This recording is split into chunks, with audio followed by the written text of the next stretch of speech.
اللہ الرحمن الرحیم۔ شروع اللہ کے نام سے جو بڑا مہربان اور نہایت رحم کرنے والا ہے۔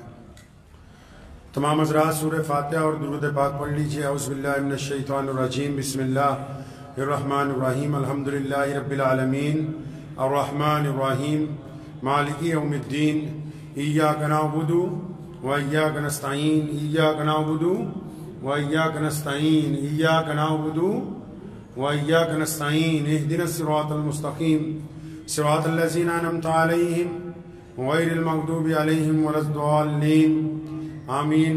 اللهم صل على محمد وعلى آل محمد كما صليت على إبراهيم وعلى آل إبراهيم إنك حميد مجيد۔ اللهم بارك على محمد وعلى آل محمد کما بارکت علی ابراہیم وعلی آل ابراہیم انک حمید مجید۔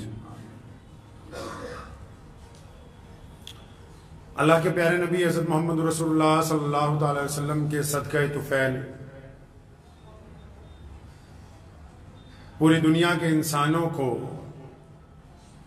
اور پھر بالخصوص مسلمانوں کو رمضان المبارک جیسا مقدس مہینہ جو ہے وہ اللہ کی طرف سے عطا ہوا ہے۔ یہ شعبان کا مہینہ چل رہا ہے، رمضان شریف کی آمد ہے، تو ظاہر سی بات ہے کہ جب کسی بڑے مہمان نے گھر پہ آنا ہو، جب کوئی بڑی شخصیت آنے والی ہو، کوئی بڑا دن آنے والا ہو، تو اس کی تیاریاں جو ہیں وہ اس کے معیار کے لحاظ سے کی جاتی ہیں۔ آنے والے کو دیکھ کے اسی انداز کے ساتھ تیاریاں کی جاتی ہیں۔ آنے والے کو رتبے کو دیکھا جاتا ہے، اس کے معیار کو، اس کے قد و کاٹ کو۔ تو اللہ تبارک و تعالیٰ نے رمضان المبارک کو اپنا مہینہ کہا، فرمایا کہ رمضان میرا مہینہ ہے۔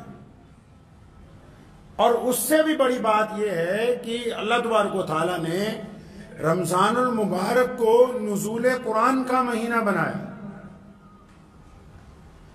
یعنی اللہ تبارک و تعالیٰ کی جو سب سے مقدس کتاب ہے، جس کے ذریعے اللہ تعالیٰ نے پوری دنیا کو علم عطا کیا، جو اپنے پیارے محبوب حضرت محمد رسول اللہ صلی اللہ علیہ وسلم کو عطا کی ہے، اس کتاب کے نزول کا مہینہ ہے رمضان المبارک۔ اب ہم سب کو تیاری کرنی ہے۔ دو طرح کی تیاریاں ہیں دنیا میں۔ تیاریاں کرنے والے لوگ دو طرح کی تیاریاں کرتے ہیں۔ کون سی تیاری کرنی چاہیے؟ کچھ لوگ رسمیں نبھانے کی تیاری کرتے ہیں، اور جو لوگ رسمیں نبھاتے آ رہے ہیں یا رسمیں نبھانا چاہتے ہیں یا رسمیں نبھانے کی تیاری کر رہے ہیں یا وہ رسموں کو مانتے ہیں کہ ہم انہی رسموں کے اوپر چلنے والے ہیں، تو پھر ان کا فائدہ صرف رسموں تک ہے۔ ہمیں اللہ تبارک و تعالیٰ نے کلمہ لا الہ الا اللہ محمد رسول اللہ عطا فرمایا۔ ہم رسمیں نبھاتے نہیں ہیں، ہم روایتوں کو زندہ رکھتے ہیں۔ ہم رسمیں نہیں نبھاتے۔ رسموں میں تو کبھی کمی ہو جاتی ہے، کبھی پیشی ہو جاتی ہے۔ رسمیں تو کبھی بڑھ جاتی ہیں، کبھی کم ہو جاتی ہیں۔ رسمیں تو سامنے والے کو دیکھنے کے بعد اس کے مزاج کے مطابق آگے پیچھے کی جا سکتی ہیں، لیکن مسلمان جو ہیں پوری کائنات میں رسمیں نہیں نبھاتے۔ ہم رمضان المبارک میں اللہ اور اس کے رسول کی روایتوں کو قائم کرتے ہیں، اور وہ روایتیں اتنی امیر ہیں، ان روایتوں کی وراثت اتنی قیمتی ہے، ان روایتوں کے اوپر چلنا اتنا مقدس ہے کہ ہر بشر کے بس کی بات نہیں ہے۔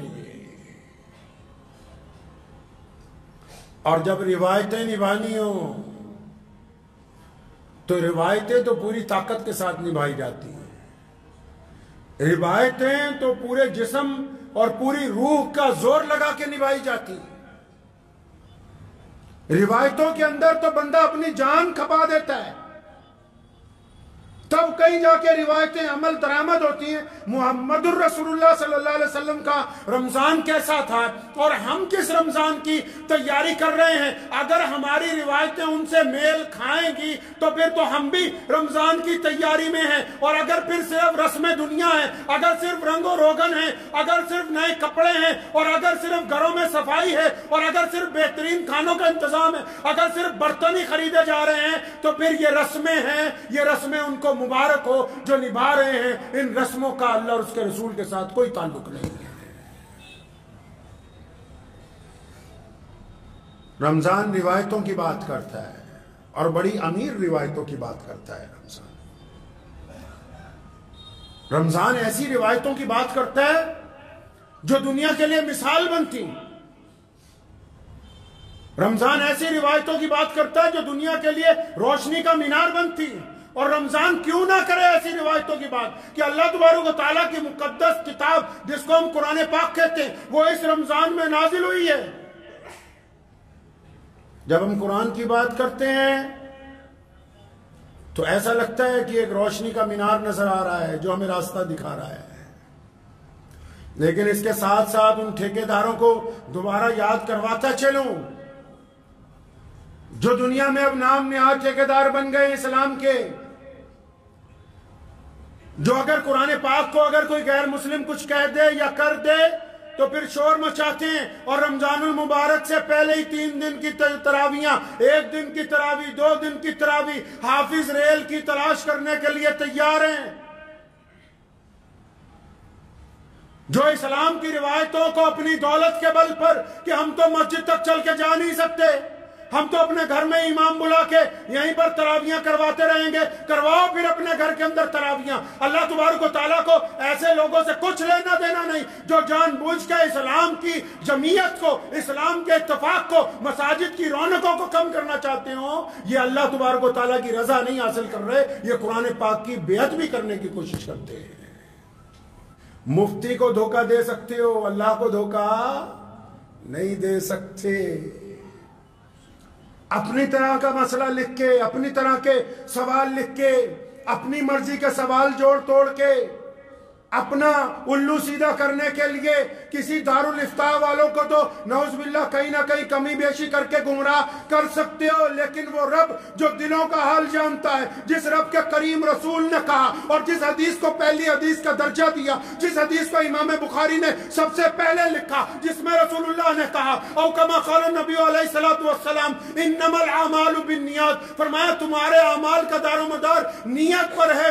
اگر نیت صرف اپنی شہرت ہے، اگر نیت صرف اپنی انا ہے، اگر نیت صرف دوسروں کی بےعزتی ہے، اگر نیت صرف اجتماعیت کو توڑنا ہے، اگر نیت صرف اپنی ڈیڑھ اینٹ کی مسجد بنانا ہے، تو تمہاری قسمت میں صرف وہی لکھا ہے، اللہ کی رضامندی تمہارے ساتھ نہیں آنے والی ہے۔ اسی پر ٹکے رہو۔ پھر جھوٹا قرآن کا نام لینے سے قرآن کا داعی نہیں کوئی بن سکتا۔ اپنی مرضی سے اسلام کو چلانا چاہتے ہیں کہ رمضان میں جب ہمارا دل کرے گا ہم ویسے تراویح کرا لیں گے، اپنا لب و لہجہ، دستور محمد الرسول اللہ کا ہے، دین محمد الرسول اللہ کا ہے، قاعدہ محمد الرسول اللہ کا ہے، عمل محمد الرسول اللہ کا ہے، اور یہ قرآن محمد الرسول اللہ کا ہے۔ کوئی کتنے سے کتنا بڑا مائی کا لال کیوں نہ آ جائے، رسول اللہ کے طریقے کو تبدیل نہیں کر سکتا ہے۔ تو جن کو اور بھی شوق ہے لدھیانے جیسے شہر میں یا کئی انڈسٹریل شہر ہیں کہ نہیں جی ہم تو قریب میں ہی سن لیں گے، حضرت عبداللہ ابن مختوم رضی اللہ تعالیٰ عنہ نابینا صحابی، آنکھوں سے نظر نہیں آتا، مسجد نبی صلی اللہ علیہ وسلم تک آتے ہیں، ٹھوکر لگتی ہے، گر جاتے ہیں۔ ایک دن کہا یا رسول اللہ اگر آپ کہیں میں گھر پہ نماز پڑھ لیا کروں، مجبوری ہے، پریشانی ہے، اور مجبور کے لیے تو حکم بھی ہے۔ تو اللہ کے نبی نے کہا بالکل ٹھیک ہے، مجبوری ہے بڑی، ابھی باہر بھی نہیں نکلے، جبریل آ گئے، فرمایا یا رسول اللہ کہتے ہیں آپ نے ان کو کیوں گھر پہ کہہ دیا نماز پڑھنے کے لیے؟ ایسے ہی لوگوں کی وجہ سے تو دوسروں کی بھی نماز قبول ہوتی ہے۔ یہ نزول قرآن کا مہینہ اس لیے ہے کہ اس مہینے میں قرآن کو پڑھا جائے، اس مہینے میں قرآن کو سمجھا جائے، اس مہینے میں قرآن پہ عمل کیا جائے، اس مہینے میں قرآن کی روح کو سمجھا جائے، اس مہینے میں قرآن کے کہنے پر چلا جائے۔ اور اگر صرف پڑھ کے صرف 10 دن میں 5 دن میں فارغ ہو کے بھاگنا ہی ہے تو یہ کوئی بندہ اس کو قرآن کا دائی نہیں بن سکتا ہے۔ کیا کہا قرآن نے؟ قرآن نے کیا کہا؟ اگر یہ رمضان آ گیا تو پھر لے آئیے کچھ ایسے لوگوں کو جو مسجد میں کم از کم ایک رکوع کا روزانہ ترجمہ کر کے آپ کو تفسیر بتا سکے تراویحوں کے بعد کہ اللہ کا قرآن کہتا کیا ہے۔ اللہ کا قرآن بار بار کہتا ہے کہ جس اولاد پر، مال پر، اس مال پر جس کے ختم ہو جانے کا تمہیں خطرہ ہے، تم اس کو لے کے رب کو چھوڑتے ہو۔ اللہ کے قرآن نے کہا عورتوں کو کہ اپنا چہرہ ڈھانپ لو، لیکن اس سے پہلے مردوں کو کہا کہ اپنی نگاہوں کو نیچے کر لو۔ اللہ نے قرآن میں کہا نمازیوں کو کہ یتیم کی عزت نہیں کرتے، تو خراب ہیں ایسی نمازیں جو یتیم کا احترام نہیں کرتا۔ اللہ قرآن میں بار بار فرماتے ہیں کہ چغلی مت کرنا، کسی کے عیب مت تلاش کرو۔ قرآن میں بار بار اللہ تبارک و تعالیٰ کہتے ہیں کہ جاؤ غریبوں کی مدد کرو، مسکینوں کی مدد کرو، ضرورت مندوں کی مدد کرو۔ قرآن میں بار بار کہا گیا کہ جھوٹ کے قریب مت جاؤ، زنا کے قریب مت جاؤ۔ اب اگر قرآن پڑھیں گے ترجمے کے ساتھ تبھی پتا ہوگا کہ قرآن کہتا کیا ہے۔ میاں صاحب 500 روپے کسی کو دے کے ابا کے لیے دعا کرا کے مسئلہ ہونے والا ہے نہیں۔ دل کو سمجھانے کو غالب یہ خیال اچھا ہے کہ ہم نے 10 بچے گھر بلا کے قرآن پڑھوا لیا ہے، یہ خیال اچھا ہے آپ کے نزدیک کہ ہاں ہم مسجد میں گئے تھے، مولانا صاحب کو رسید کٹوا کے آ گئے اور شاید اب ہماری مغفرت ہونے والی ہے۔ وہ الگ بات ہے جو آپ نے اللہ اور اس کے رسول کے نام پر دیا، وہ ایک الگ معاملہ ہے اجر و ثواب کا، لیکن جو اپنا کردار خراب ہے اس کو کون ٹھیک کرے گا بھائی؟ رمضان کس تیاری کی بات کرتا ہے؟ ہم کون سی روایتوں کی بات کرتے ہیں؟ روایتیں یہ ہیں کہ روزے دار روزوں سے پہلے اس بات کی تیاری کر لے کہ اس بار ایک بھی روزہ قضا نہیں ہوگا۔ روزے دار اس بات کی تیاری کر لے کہ اپنے رب کے علاوہ کسی اور کے آگے ہاتھ نہیں پھیلایا جائے گا۔ روزے دار اس بات کی تیاری کر لے کہ آنکھیں کسی کی طرف گندی نگاہ سے اب نہیں اٹھے گی۔ روزے دار اب اس بات کی تیاری کر لے کہ جن کا میں نے حق مارا ہے ان کا پہلے حق ادا کر دوں گا، اس کے بعد رمضان المبارک کے روزے رکھوں گا۔ تیاری اس کو بولتے ہیں، روایتیں یہ ہیں۔ اور رمضان المبارک کی روایتیں تو اتنی رئیس ہیں، اتنی جامع ہیں کہ جب آپ رمضان المبارک میں نبی علیہ السلام کے واقعات پڑھیں گے، نبی علیہ السلام کی زندگی پڑھیں گے تو آپ کو اندازہ ہوگا بھی کتنی قیمتی شے اور کتنی مقدس چیز اللہ تبارک و تعالیٰ نے اپنے پیارے محبوب حضرت محمد رسول اللہ کے ذریعے آپ کو عطا فرما دی ہے۔ اکثر آپ نے ایک بات سنی ہوگی، کوئی گنہگار بندہ کوئی اچھا کام کرتا ہے نا تو لوگ کہتے ہیں 900 چوہے کھا کے بلی حج کو جا رہی ہے۔ سنی ہے کہاوت کہ 900 چوہے کھا کے بلی حج کو جا رہی ہے؟ تو جس نے بھی یہ کہاوت بنائی ان کو میں کہنا چاہتا ہوں کہ آپ کی بات بھی مان لی کہ 900 گناہ ہوئے ہیں، ان 900 گناہوں کے بعد باپ نے چھوڑ دیا، ان 900 گناہوں کے بعد ماں نے چھوڑ دیا، ان 900 گناہوں کے بعد بھائیوں نے چھوڑ دیا، ان 900 گناہوں کی وجہ سے دوستوں نے چھوڑ دیا، ان 900 گناہوں کی وجہ سے رشتہ داروں نے قطع تعلق کر لیا، اور ان 900 گناہوں کے بعد اگر وہ اللہ کی طرف نہ جائے تو پھر جائے کس طرف؟ 900 گناہ کرنے کے بعد بھی میرا رب کہتا ہے ما غرک بربک الکریم کہ آجا میرے بندے تو میری طرف پلٹ آ، میں تجھے معاف کرنے کے لیے تیار ہوں۔ نعرہ تکبیر، نعرہ تکبیر، ختم نبوت، ختم نبوت، نعرہ تکبیر۔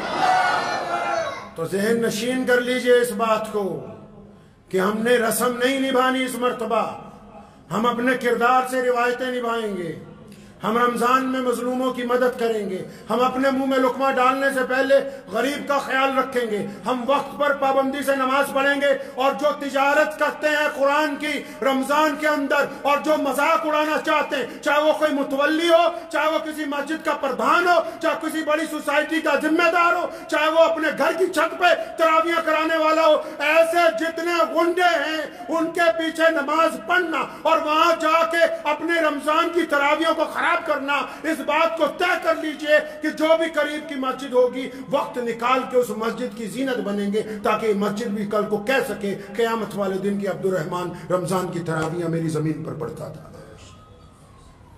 ہو سکتا ہے کہ بہت سارے لوگوں کو میری اس بات پہ اعتراض ہو کہ جی حافظ بہت زیادہ ہیں، اتنے حافظ کہاں جائیں گے، مسجدیں بھی کم نہیں ہیں، مسجدیں بھی کم نہیں ہیں۔